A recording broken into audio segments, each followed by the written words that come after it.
Adios, Oscar, a butterfly fable.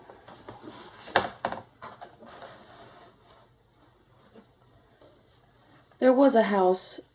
In the window of this house there was a flower in a pot. On a leaf of this flower there was a little caterpillar, and if you'd asked this caterpillar his name, he would have said, "My name is Oscar." That's just what he said when a butterfly flew in from the sky, landed on his flower, and asked him his name. "Pleased to meet you, Oscar," said the butterfly. "My name's Bob. I just flew in from Detroit, and boy are my wings tired. But seriously, do you know the way to Mexico?" "Nope, but I sure like those wings of yours," said Oscar. "Thanks," said Bob. "One day you'll have a pair of your own." "Really?" Oscar gasped. "Count on it," said Bob. Then fluttering off on the passing breeze, he shouted, "If you're ever down in Mexico, look me up."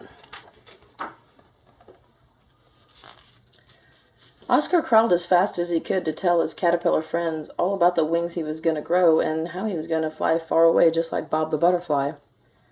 "No one listens to butterflies," Squirmy sneered. "They just make stuff up." "Besides, anyone with big crazy wings has to be nuts," scoffed Wiggly. "And anyone who believes them is nuttier," Nibbles laughed.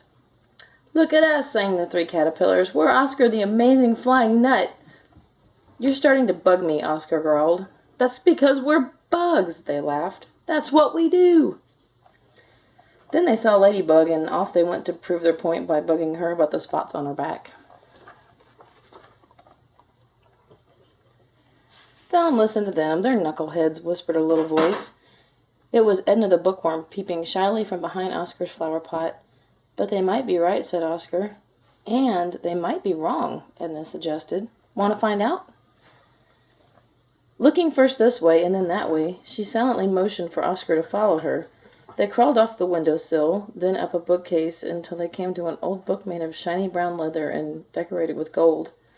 "Can't judge a book by its cover," Edna said, opening a small door at the bottom of the book.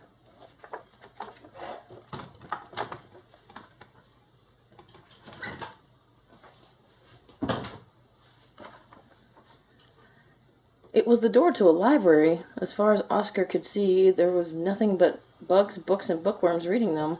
"Wow!" Oscar yelled. "Shh!" the bookworms replied. "Don't worry," Edna said. "They love to do that." Oscar and Edna found all kinds of books that said caterpillars do grow wings and turn into butterflies, and that the butterflies who look like Bob do fly all the way to Mexico. Not one of these books said Bob was nuts.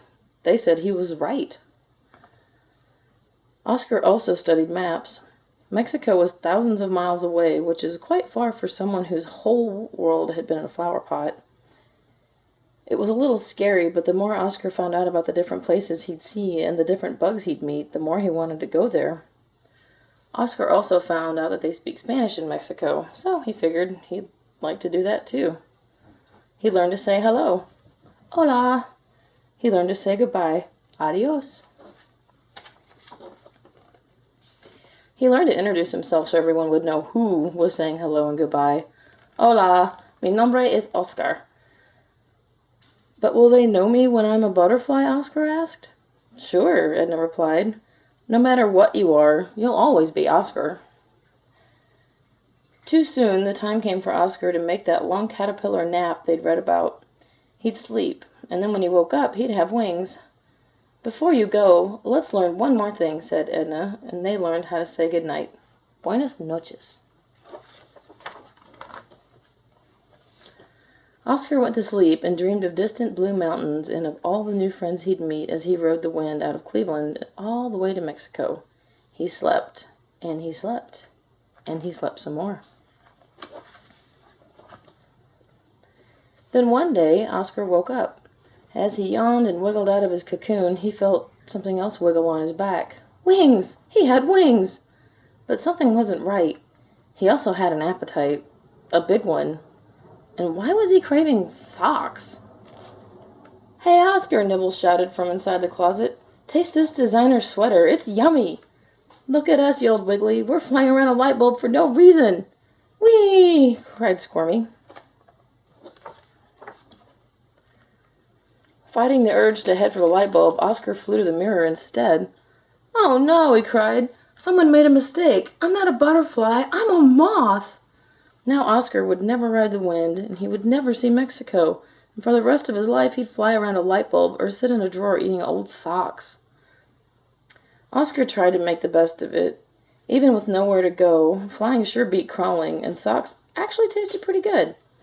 So when Oscar said, "More socks, please," in Spanish, it just made him sad. It reminded him of the blue mountains he would never see. He might have forgotten all about Mexico, but one bright night, Oscar happened to land on his favorite flower in the window. He hadn't come back there since he'd become a moth, and looking around him, a tiny piece of paper caught his eye, and there was writing on it. This is what it said. Dear Oscar, amazing things can happen when a moth thinks like a butterfly. Write me from Mexico. Love, Edna. Oscar felt the moon beckon to him, like a big light bulb in the sky. Yes, he was a moth, and what a moth.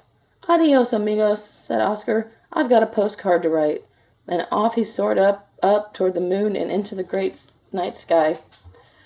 Where are you going? Squirmy called after him. You won't get far, shouted Wiggly. What's amigos? Nibbles asked. Can you eat it? The other moths figured that he'd be back as long as there was a porch light to fly around. After all, they said, he's a moth. That's what we do. But that's not what Oscar did. Even with the porch light on, he never came back. However, there are blue mountains in Mexico. High in these mountains, there's a green field that is alive with countless butterflies. In the middle of this field, there is a flower. Sitting on this flower, you'll find a moth who's writing a postcard to a friend. If you ask this moth his name, he'll most likely say, Mi nombre es Oscar. Dear Edna, I thought like a butterfly. Love, Oscar. P.S. Bob says hi. The end.